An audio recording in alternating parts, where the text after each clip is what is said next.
ఇదే క్వశ్చన్ ముస్లింలను అడుగుతారా? నన్ను ఇక్కడ కూర్చోబెట్టి మీరు అడుగుతున్నారు. అంటే మాకు మా దేశానికి మా ధర్మానికి వ్యతిరేకం ఉన్నోడికి అది తప్పులు కనిపిస్తుంది. ఆర్ఎస్ఎస్, బజరంగ్ దళ్, హిందువా ఈ సంస్థలన్నీ హిందువుల కోసం పనిచేయడం కోసమా లేక ఇతర మతస్థులను భయపెట్టడానిక? ఇతర మతాలను భయపెట్టాలని ఎవరైనా హిందువులను భయపెడితే ఈ సంస్థలు ఏవి సహించవు. అందులో హిందువైని అసలు సహించదు. ఆ యువతని విద్య ఇవన్నీ దూరం పెట్టి, చదువుని దూరం పెట్టి ఇలాంటి దాంట్లో తీసుకురావడం, వాళ్ళ భవిష్యత్తు పాడు చేయడం తప్పనిపించట్లేదా మీకు?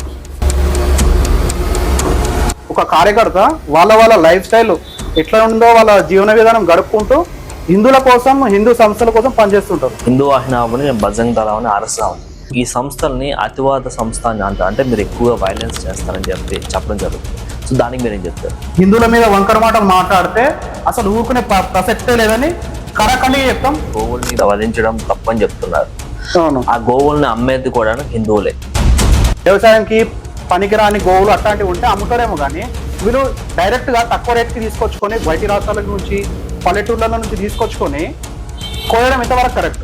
ధర్మం పేరుతో మీరు చేసే తప్పుడు పనులు చేస్తున్నారు అని చెప్పడానికన్నా, అంటే మాకు మా దేశానికి మా ధర్మానికి వ్యతిరేకం ఉన్నోడికి అది తప్పులు కనిపిస్తుంది.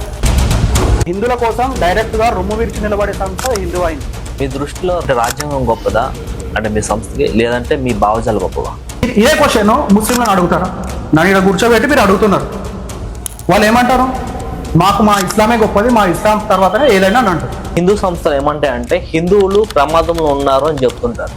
అంటే ఇవి నిజంగానే ప్రమాదంలో ఉన్నాయా లేదా ప్రజల్లోనే ఇట్లాంటివి చిత్రీకరిస్తున్నారా మీరు? ఆ మధ్య దొరికిన అది రాజేంద్ర నగర్ అటు దొరికినప్పుడు గాంగ నూనెతోన ఆయన రెజిన్ తయారు చేయడానికి పోయాడు. పట్టుకుంటే ఏమన్నాడు? హిందువులందరినీ చంపేసి మేము గజ్వాయి హిందూ తయారు చేస్తామని